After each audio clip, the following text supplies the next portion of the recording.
예레미야 23장 22절 말씀.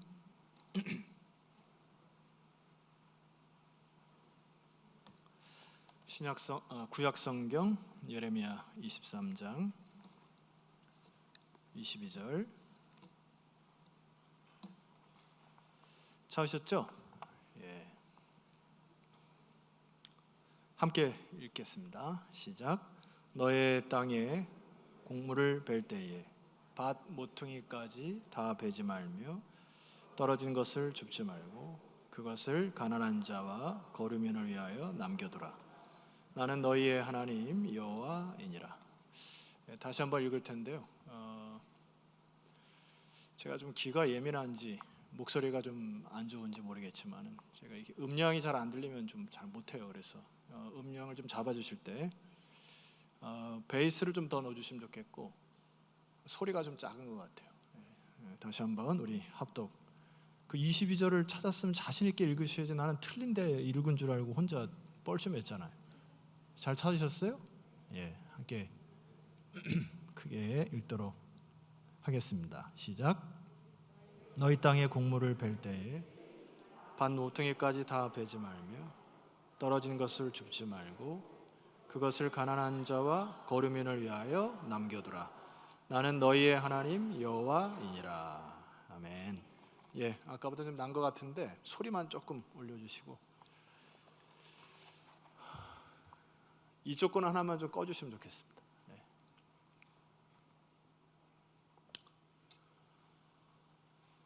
우리들이 좋습니다. 이제 딱 좋은 것 같아요. 우리들이 인생을 살아가면서 끊임없이 질문해야 될 것이 있습니다. 왜 사냐고. 옆집 책에 왜 사냐 이렇게 한번 얘기하세요.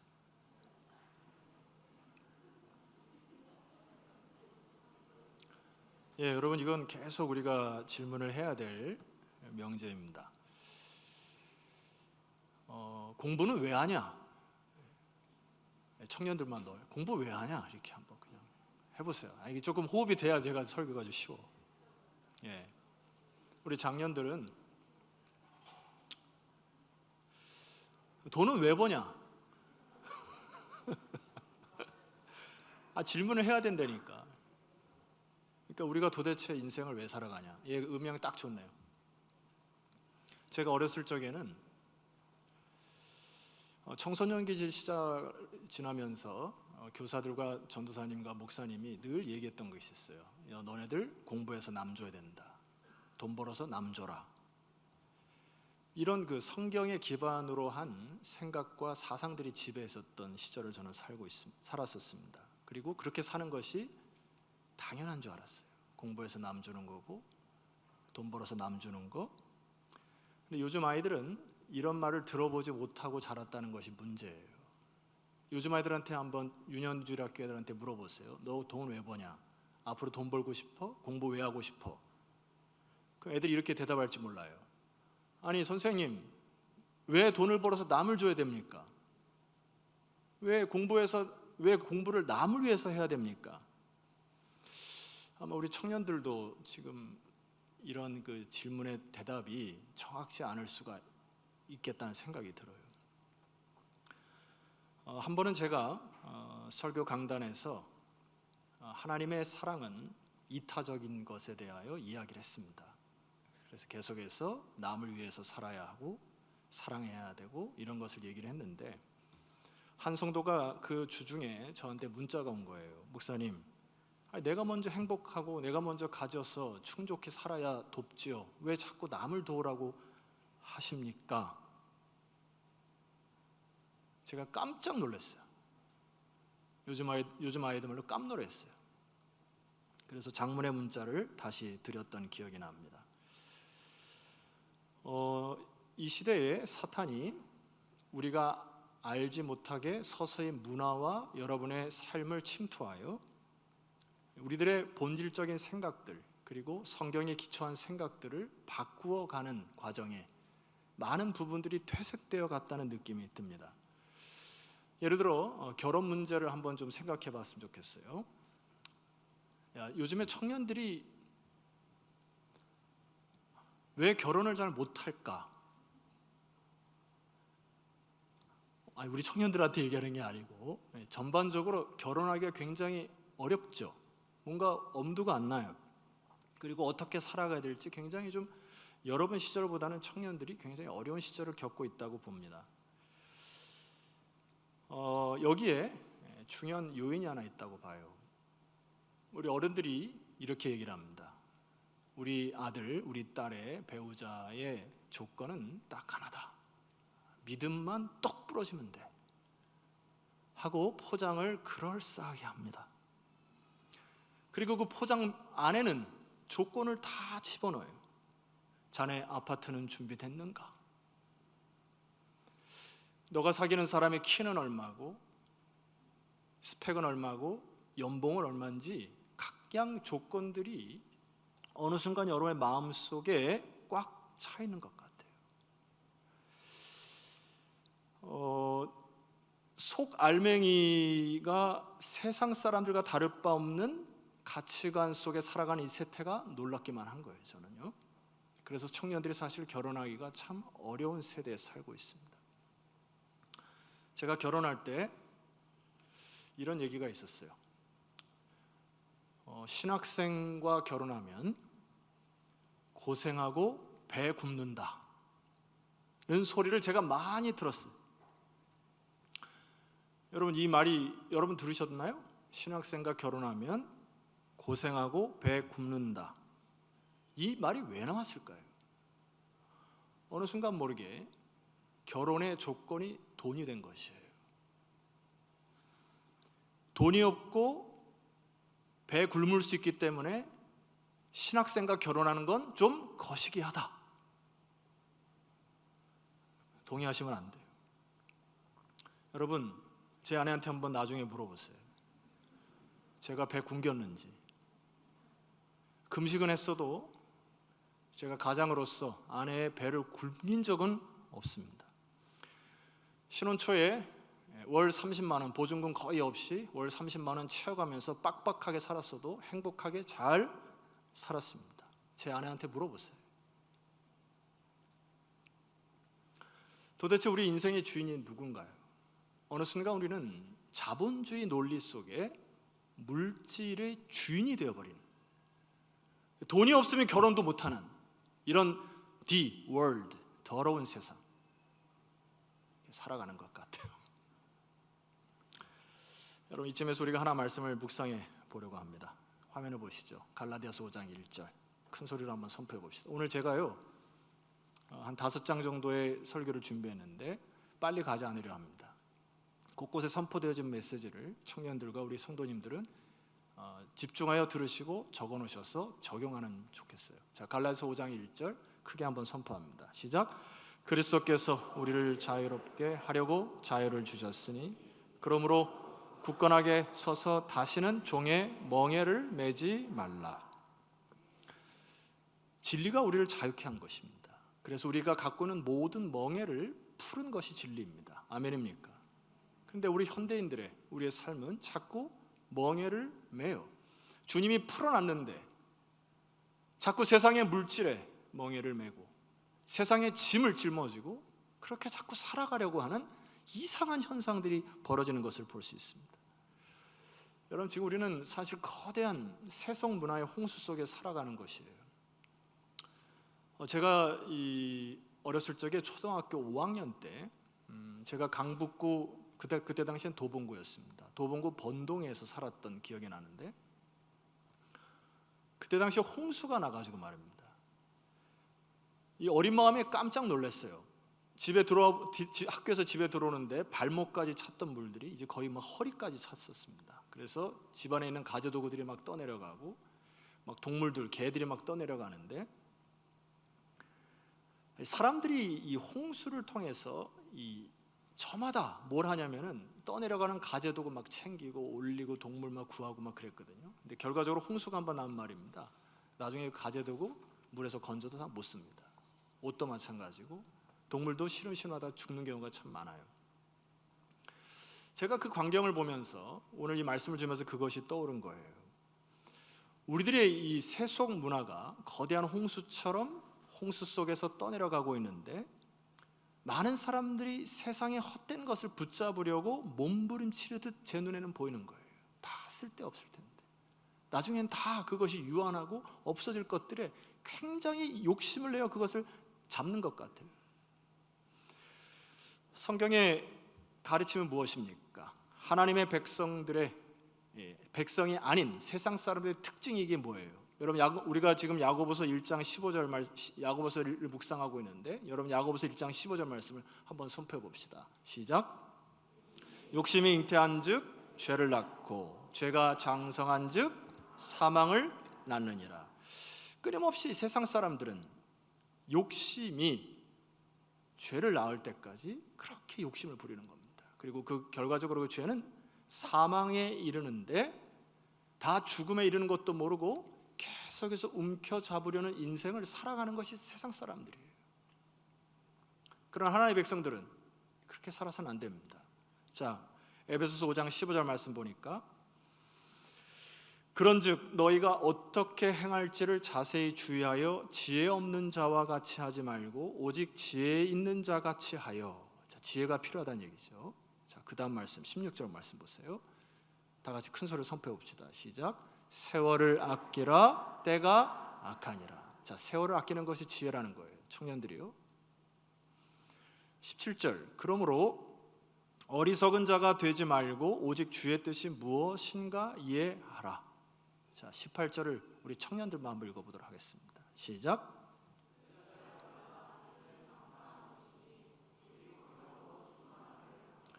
에베소서 이 5장 15절에서 19절에 무게중심이 어디에 있는 거예요? 도대체 이 에베소서 5장에서 말씀하는 그 메시지가 뭐냐는 거예요. 우리가 자칫 잘못하면 신앙을 마치 그 율법주의적이고 도덕주의적인 수준으로 하락시킬 수가 있어요. 제가 청년 때 우스갯소리 하나 할게요. 우스갯소리 하면 좀 웃어주는 센스를 좀 발휘했으면 좋겠어요. 여기 에베소서 5장 18절 말씀을 가지고 청년들끼리 토론이 벌어졌습니다. 그 중에 이제 의대를 준비하는 학생들도 있었고 질문이 이거예요. 전도사님, 도대체 술을 몇 잔 마셔야 성경에 말하는 취하는 것입니까? 이게 실질적인 질문이었고 한 아이가 이랬어요. 성경에서 술 취하지 말라 했지 먹지 말라는 말은 없습니다. 이렇게 하면서 이 구절을 가지고 1시간 동안 토론했던 기억이 나요.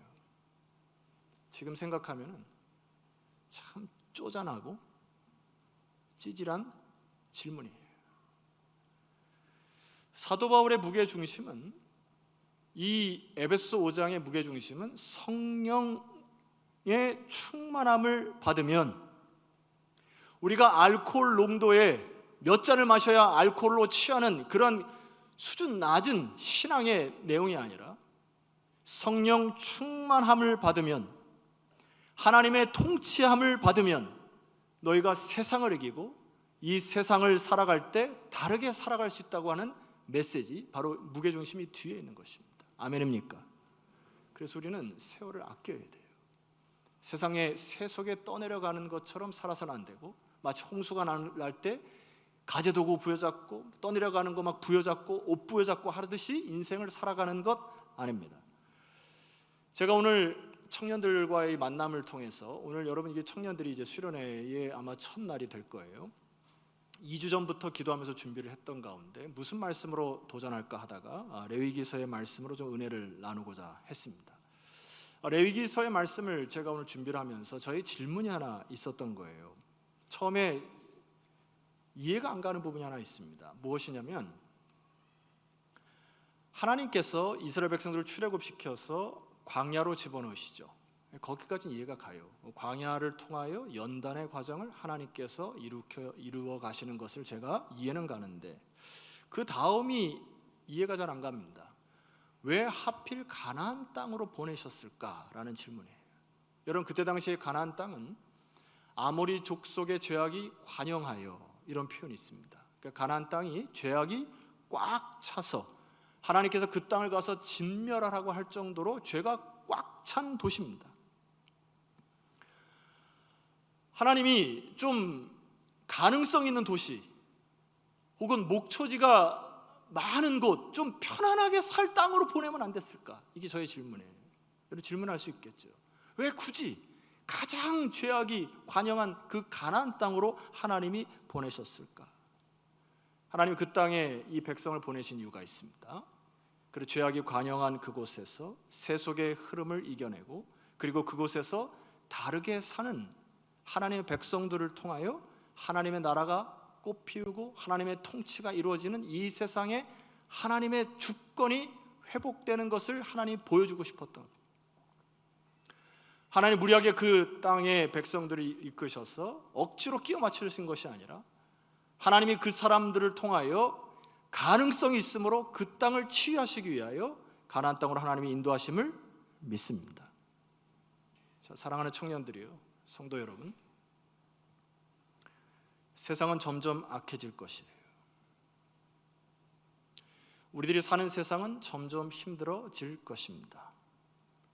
그러나 하나님의 기대함이 있습니다. 하나님의 백성들로 하여금 빛으로 거하고 또 소망으로 꽃피는 주님의 나라를 저와 여러분을 통하여 이루어 가시기를 주님께서는 원하심을 믿으시기를 소망합니다. 그래서 하나님이 이 광야를 지나는 이스라엘 백성들에게 다르게 살고 세상을 거슬러 올라갈 수 있는 힘을 주실 수 있는 단어 하나를 허락하신 거예요. 그것이 레위기 19장부터 나옵니다. 자, 레위기 19장 1절 말씀 한번 보십시다. 여호와께서 모세에게 말씀하여 이르시되 2절 너는 이스라엘 자손의 온 회중에게 말하여 이르라. 너희는 거룩하라. 이는 나 여호와 너희 하나님이 거룩함이니라. 하나님의 대안은 거룩이라고 하는 것입니다. 거룩이 답이요, 거룩이 능력이었던 것이에요. 이 부분은 레위기서에서 계속 강조를 합니다. 여러분 레위기서 20장 26절 이하를 한번 제가 또 읽어드리겠습니다. 너희는 나에게 거룩할지어다. 이는 나 여호와가 거룩하고 내가 또 너희를 나의 소유로 삼으려고 너희를 만민 중에서 뭐하였음이니라? 구별하였음이니라. 여러분 이 말씀을 통하여 거룩이라고 하는 단어는 구별되다라고 하는 표현이에요. 거룩은 단순히 율법적이거나 혹은 윤리적이거나 도덕적인 차원이 아닙니다. 하나님은 그들의 백성을 구별하여 이 세상에서 흘러 떠내려가는 사람들을 하나님께서 일방적으로 예수 그리스도의 은총으로 여러분들을 건져내요. 마치 노아의 구원의 방주에 태워서 이 세상에 또 다른 하나님의 나라, 하나님의 통치를 이루시기 위하여 여러분들을 건져 올리셔서 구원의 방주에 태운 것 자체를 뭐하다 하신 겁니까? 거룩하다는 거예요. 우리 인간은 이 세상을 살아가면서 많은 부정을 저지릅니다. 죄를 저질러요. 더러워집니다. 여러분 질문해 볼게요. 여러분의 죄가 이 부정해진 몸과 생각들을 어떻게 깨끗하게 할 수 있을까? 레위기서에 그 해답이 있습니다. 레위기서 1장에서 11장까지 내용을 보면은 하나님께 드리는 제사의 내용이 다 담겨 있어요. 번제, 소제, 화목제, 속제제, 속건제를 드리라고 제사의 내용이 쫙 기록되어 있습니다. 하나님께서 이 부정한 사람들, 부정한 민족들, 부정한 물건들을 거룩하게 하는 것은 딱 하나입니다. 뭘까요? 제사와 예배입니다. 하나님의 임재, 하나님의 영광을 경험하여 그 부정이 거룩해 되는 유일한 방법이 바로 제사와 예배예요. 그래서 오늘 저와 여러분들이 하나님께 예배를 드릴 때 전심으로 중심으로 하나님께 예배를 드릴 때 이 거룩함이 회복되어 여러분을 통하여 거룩한 하나님의 통치가 흘러갈 줄 믿습니다. 제가 좋아하는 프란시스 셰퍼 박사가 이 말년에 암으로 고생을 합니다. 그런데 이 셰퍼 박사가 마지막까지 강연을 다니면서 이제 했던 그 강연의 내용 중에 이런 내용이 있어요. 이렇게 소개를 합니다. 사랑하는 여러분, 행복을 삶의 목표로 삼지 마십시오. 그것은 불신자도 구하는 것입니다. 예수 믿지 않은 사람도 행복을 삶의 목표로 갖습니다. 그것은 그리스도인들이 구할 바가 못 됩니다. 미국 그리스도인들의 문제는 행복을 구하지만 거룩은 구하지 않은 데 있습니다. 여러분, 이 메시지가 무슨 말일까요? 행복을 구하지 말란 말이 아니에요. 거룩만을 추구하라는 말도 아닙니다. 이것은 하나님의 사람들이 우선순위로 거룩을 추구해야 삶의 행복이 찾아온다는 겁니다. 세상 사람들 동일하게 행복을 쫓아요. 해피니스, 행복하기 위해서 살아갑니다. 여러분, 이 거룩이라고 하는 것은 우리 삶의 우선순위가 회복되어야 되는 부분이 있어요. 예수님께서도 이 세상에 오셔서 말씀하실 때 너희는 세상의 소금과 빛이라 말씀을 하셨습니다. 소금이 그 맛을 잃고 빛이 빛을 잃으면 소금은 밟히고 사람들에게 무시당하고 아무도 기대하지 않는 사람이 되므로 거룩은 이 세상의 빛과 소금의 역할을 감당하는 것을 주님께서 말씀하시는 거예요. 여러분, 따라서 우리가 거룩을 회복할 때 삶의 우선순위가 회복되죠. 이런 것입니다. 자, 우리가 하나님과의 거룩, 하나님의 임재, 하나님과의 영광을 경험한 사람들은 이런 순서가 됩니다. 여러분, 삶에 살아가는 목적이 뭡니까? 다시 한번 질문해 봅시다. 우리 지체들에게, 옆 지체들에게 질문해 보세요. 당신이 살아가는 존재, 당신이 살아가는 목적이 뭡니까? 한번 질문해 보세요.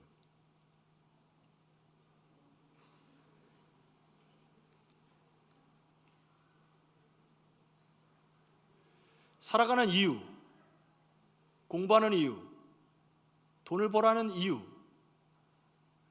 하나님의 임재를 경험하고 믿는 사람들의 특징은 먼저 이렇게 대답하죠. 하나님의 영광을 위하여 나는 돈을 벌고, 하나님의 영광을 위하여 나는 공부를 하고, 아멘 할 때까지 하나님의 영광을 위하여 나는 일을 하고, 이게 우선순위가 회복되는 것이죠. 두 번째는요, 다른 사람의 유익을 위하여 공부하고, 다른 사람의 건강을 위하여 힘을 쓰고, 다른 사람의 기쁨이 나의 기쁨이 되는 것을 위하여 나는 달려가고, 그리고 마지막이 누굽니까? 그 다음에 나예요. 이게 하나님의 임재를 경험하고 믿음 있는 사람들의 독특한 특징입니다. 그런데 하나님 믿지 않은 사람들의 순서는 바꿔졌어요. 제일 누구를 위해서 일합니까? 나를 위해서 일합니다. 나의 목구멍을 위해서 일하고, 내 자녀만을 위해서 일하고, 나의 인생을 위해서 돈을 벌고, 내가 더 많이 먹기 위해서 돈을 벌고, 그 다음 조금 남으면 다른 사람에서 조금 쓰고, 하나님은 생각지도 않은 것이 세상 사람들의 방식이에요. 제가 말씀을 읽다가 최근에 참 유명한 그 기독교 학자 중에 캐서린 테너라고 하는 인물이 있습니다. 이분이 쓴 책이 기독교와 새로운 자본주의 정신이라는 책을 썼는데, 이 책의 마지막 내용이 무엇인고 하니, 어차피 이 세상 사람들은 이기적인 삶을 살아갈 수밖에 없다는 거예요. 금융주의가 되든 자본주의가 되든 자유민주주의가 되든 끊임없이 사람들은 이기적인 욕망을 채우기 위하여 산다는 것입니다. 그런데 유일하게 하나님을 두려워하고 경외하는 자들, 복음에 사로잡힌 자들만이 이타적인 삶을 그 삶에서 살아냄으로 인하여 그 사회의 통합과 융합의 기능이 회복되는, 이 사회가 살맛이 나는 사회로 변한다는 것이 이 책의 내용이에요. 여러분, 저는 이 책의 내용에 동감합니다. 여러분, 그래서 우리는 이렇게 외쳐야 됩니다. 한번 저를 따라합시다. 교회가 세상의 소망입니다. 이 원리에서 살아갈 때 교회만이 세상의 소망이에요. 우리가 하나님의 영광의 임재를 경험할 때, 우리가 거룩해지는 이 존재감을 회복할 때, 여러분들이 세상 속에 나가 살아갈 때 비로소 여러분들이 세상의 소망인 것입니다. 그래서 베드로전서 2장 7절에 뭐 이렇게 선포를 해요. 한번 크게 선포합시다. 나는, 크게 하세요. 나는 택하신 족속이요, 왕 같은 제사장이요. 무슨 나라요? 거룩한 나라요. 그의 소유된 백성이니. 여러분, 이게 우리의 정체성입니다. 내가 윤리적으로 도덕적으로 깨끗해서 거룩한 것이 아닙니다. 하나님이 여러분들을 구별하여 부르셨고 예수 그리스도의 구원의 방주에 태우셨고, 할렐루야. 그래서 여러분들은 거룩한 나라예요. 이 존재감을 회복하셔야 됩니다. 그래서 목적이 있어요. 이는 너희를 어두운 데서 불러내어 그의 기이한 빛에 들어가게 하신 자의 아름다운 덕을 선전하기 위하여 여러분을 부르신 것입니다. 아멘입니까? 그래서 여러분, 우리는 더 이상 삶의 현장을 살아가면서 사람의 눈치를 보며 살아가면서는 안 됩니다. 우리는 좀 속된 말로 하나님 눈치를 보고 살아가셔야 돼요. 내가 서 있는 곳에서 혹시 제빵의 기술을 갖고 있는 분이라면 이렇게 하면 대박 납니다. 빵을 만들 때 내 자식이 먹을 것처럼 고급 재료를 준비하다가 정성 들여 빵을 빚어 최고급 모든 것들을 담아다가 다른 사람이 이 빵을 먹으면서 행복하게 여기는 그런 얼굴 표정을 생각하면서 빵을 만들 때, 물론 처음에는 많은 돈을 벌지 못할 가능성이 높습니다만 질문합니다. 망할까요? 저는 그런 제빵사들이 운영하는 그 빵들을 찾아 먹고 싶은 사람 중에 하나입니다. 제 별명이 빵돌이예요. 아침에 밥을 줄라 빵 줄라면 빵 달라 합니다. 주변에 빵을 파는 빵집에서 정성 들여 빠는 빵들을 찾기가 어렵습니다. 그러나 하나님의 사람들의 특징은 뭘까요? 마치 하나님이 이 앞에서 빵을 만들듯이 하나님의 자녀로 하나님의 영광을 위하여 빵을 만들기 시작할 때, 바리스타 계십니까? 하나님 앞에서 하나님의 자녀로 커피를 내리기 시작할 때, 이 커피를 전달하며 그 영혼이 기뻐하는 것을 보고 즐거워할 때, 프로그램을 만드는 분들이 계십니까? IT 쪽에 프로그램을 만들면서 이 프로그램을 통하여 나의 정성을 통하여 이 프로그램을 이용하는 사람들이 기뻐하고 즐거워하는 것을 생각하면서 만들기 시작할 때, 코딩하는 분들 계세요? 일하는 분들 계십니까? 택배하는 분들 계십니까? 노동하는 분들 계십니까? 우리들은 화이트 칼라든 블루 칼라든 하나님 우리를 거룩하게 하셨으므로, 할렐루야, 내가 하나님의 왕같은 제사장으로 거룩한 나라로 그의 소유된 백성으로 여러분의 삶의 현장에서 하나님 영광 드높일 때, 하나님께서 적절히 까마귀를 통하여 또 수많은 관계를 통하여 여러분을 하나님이 먹여 살릴 줄 믿습니다.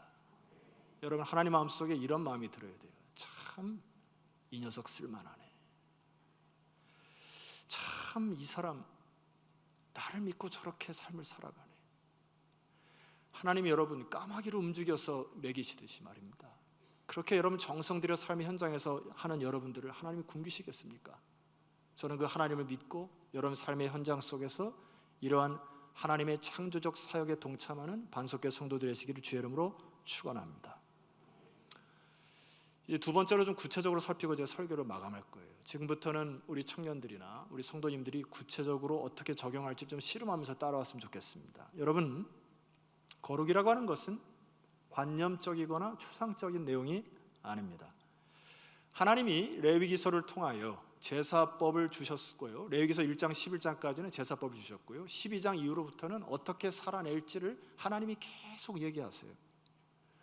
하나님의 말씀대로 순종하며 살아갈 때, 거룩함이 살아나기 시작할 때 비로소 그 땅에 하나님의 나라가 꽃피우고 영광이 꽃펴서 하나님의 통치하심이 일어나 주님의 영광이 드러나는 일들이 레위기서를 통하여서 우리에게 비춰주는 메시지입니다. 자, 네 가지를 한번 묵상해 볼까 해요. 자, 화면을 통해서 첫 번째 한번 선포하겠습니다. 너희들이 그 땅에 들어가거든, 잘 들으세요. 레위기서 19장 3절에 이렇게 얘기를 합니다. 너희 각 사람은 부모를 뭐하고? 경외하라는 내용이에요. 이 말씀을 왜 주었을까요? 타락을 한 가나안 땅에는 부모를 경외하는 일이 다 사라진 것입니다. 하나님을 경외하는 일은 부모를 경외하는 것부터 시작이 돼요. 하나님께서 구약의 메시지를 통해서 먼저 하나님을 사랑하고 이웃을 사랑하라 하지만, 하나님을 경외하고 부모를 경외하는 계명을 허락하셨지만, 부모 경외함이 없이 하나님을 경외할 수 없다는 내용입니다. 따라서 여러분 마음속에 부모를 경외하시기를 소망하고 부모를 존경하기를 소망하고 부모를 공경하시기를 소망합니다. 이것이 하나님의 백성으로 세속에 물들지 않게 살아가는 하나님의 명령이에요. 두 번째입니다. 3절 하반절을 보니까 나의 안식을 지키라. 나는 너희의 하나님 여호와이니라. 두 번째 하나님 우리에게 명령하십니다. 안식을 지키라. 이 말은 시간을 구별해라는 뜻입니다. 이 거룩이라는 단어는 히브리 단어의 카도시라고 하는 단어인데, 이 카도시라는 단어의 또 다른 뜻은 영어 단어의 커트라고 하는 단어가 있어요. 잘라내다, 끊어내다라는 뜻이 있어요. 우리가 일주일 동안 삶을 살면서 자기의 생각과 방식대로 막 살 수 있어요. 여러분 예를 들어 한 주 빠지고 두 주 빠지고 세 주 빠지고 한 달 동안 여러분 막 혼자 인생을 살아갈 수 있습니다. 그런데 마치 그러한 삶은 홍수에 떠내려가는 가재 도구를 줍듯이, 홍수에 떠내려가는 여러분의 옷을 줍듯이 세상에 헛된 것을 자꾸 손에 뻗치게 돼 있어요. 그때 하나님 뭐라고 얘기하는 거예요?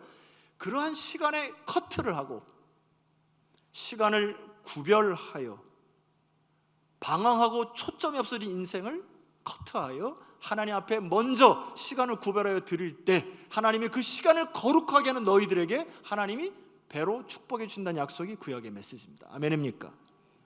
세 번째입니다. 4절 말씀 보니까 크게 한번 읽어봅시다. 시작. 너희는 헛된 것들에게로 향하지 말며 너희를 위하여 신상들을 부어 만들지 말라. 나는 너희의 하나님 여호와이니라. 여기 4절 말씀에 주목할 단어 하나는 너희를 위하여라는 단어입니다. 제가 일본이나 태국 가면은 곳곳에서 우상들이 있어요. 깎아놓은 우상, 돌우상, 세워진 우상, 나무 우상, 곳곳에 다 우상입니다. 대단 그 우상을 세운 목적은 자신의 안녕과 성공을 위해서 세운 것이 우상이에요. 여러분 이것은 오늘날 우리들에게도 동일한 메시지입니다. 하나님보다 나를 위하여 살아갔던 우선순위에 세워놨던 것들은 다 우상입니다. 그것을 끊어내라, 커트해라. 그것이 거룩을 회복할 수 있는 방법이다 말씀하십니다. 마지막 한 가지 방법을 여러분에게 설명을 드리고 말씀을 좀 마칠까 해요. 오늘 제가 택한 본문 레위기서 23장 22절 말씀을 한번 우리 같이 한번 읽었으면 좋겠습니다. 자, 준비됐죠? 이제 거의 마지막이니까 큰 소리로 한번 읽어주시면 감사하겠습니다. 시작.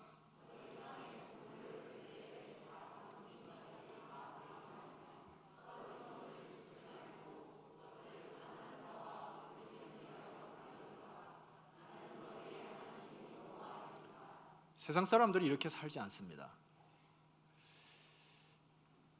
싸그리 싹싹 긁어서 자기의 통장과 계좌에 꽉 채워야 안심하며 살아가요.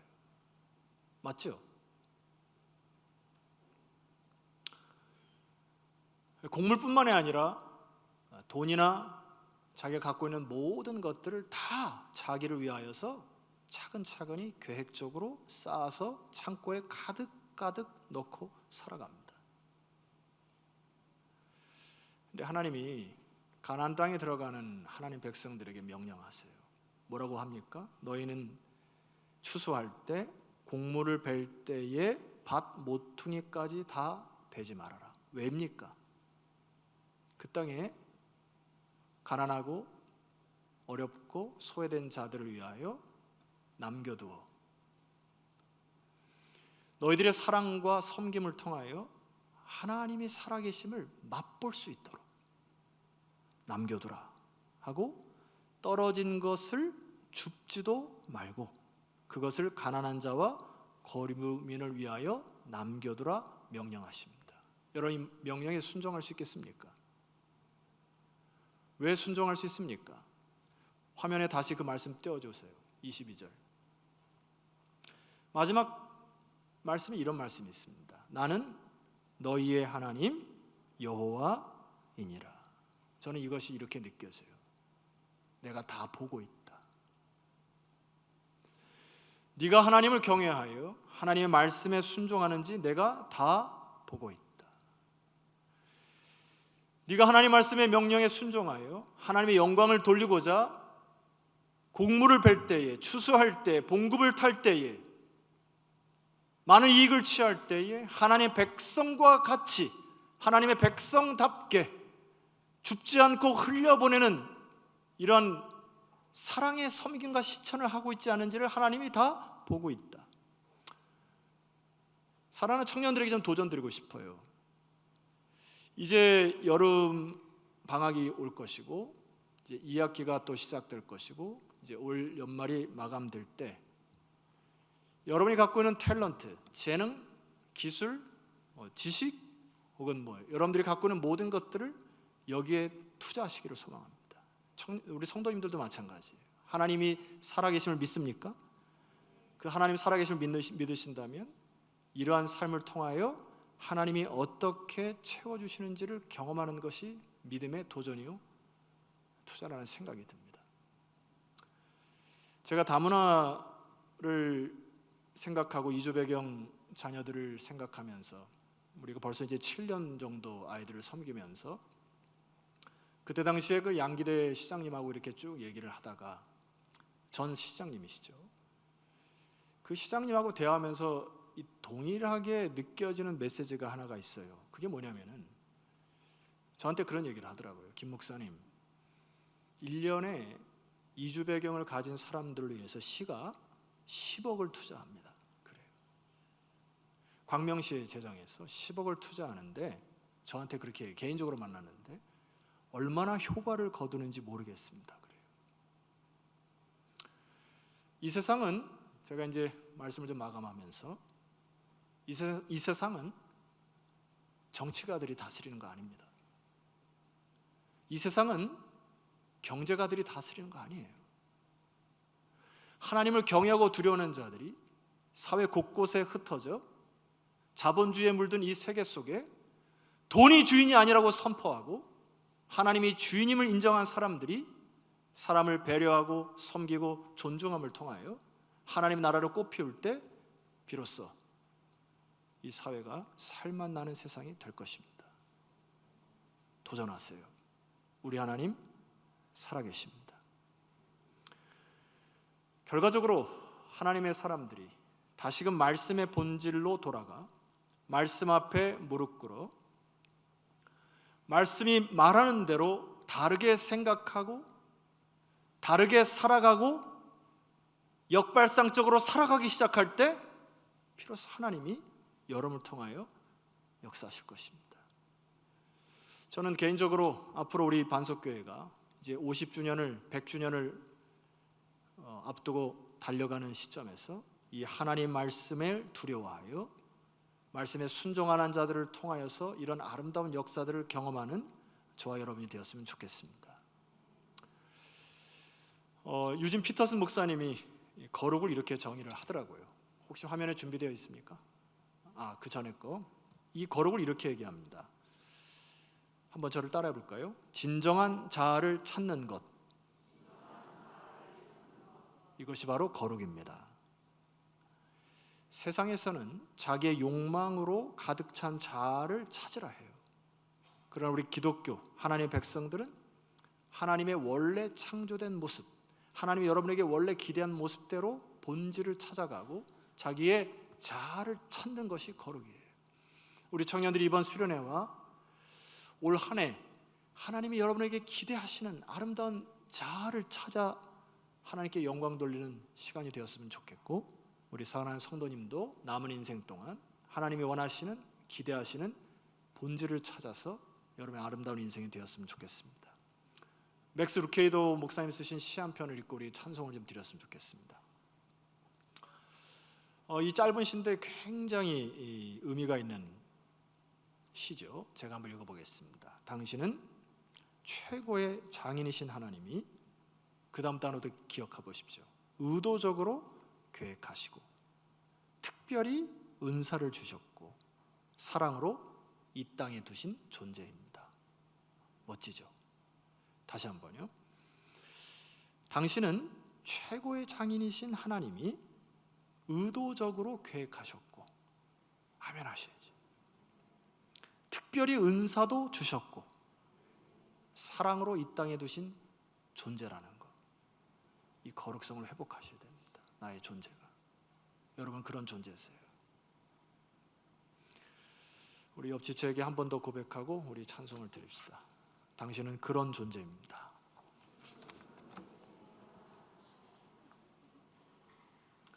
최고의 장이신 하나님이 의도적으로 계획하시고 특별히 은사를 주셨고 사랑으로 이 땅에 두신 존재.